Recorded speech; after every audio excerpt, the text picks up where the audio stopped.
Институтот за истражување и европски студии пред широката академска јавност го промовираше меѓународното научно списание под наслов Journal of Liberty International Affairs. Својот фокус институтот го лоцира во научно-истражувачката дејност на подрачјето на општествените науки, со посебен акцент на научните дисциплини од областа на политикологијата, правото, безбедноста и економијата, а во контекст на европските студии. Мотивот за издавање на ова научно списание е токму пробивање на просторот на науката во Република Македонија, но не само во границата на Република Македонија, бидејќи како што апострофирав, станува збор за меѓународно научно списание.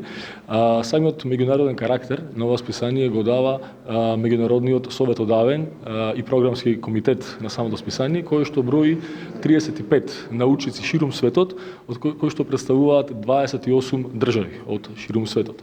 Инаку списанието во основа е академско и се однесува на сите оние кои што се на некаков начин дел од академската заедница.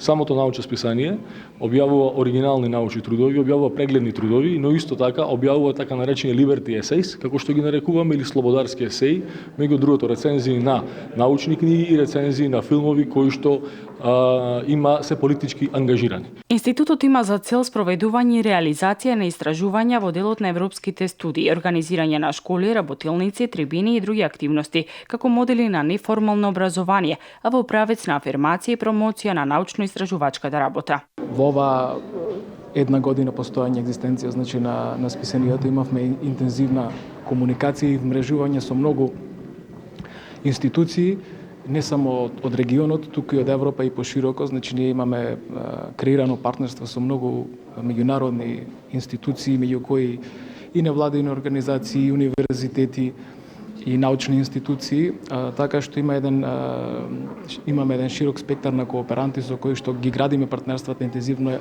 веќе една година. Списанието Journal of Liberty International Affairs излегува 3 пати во годината. Сите заинтересирани читатели може да го најдат во електронска верзија.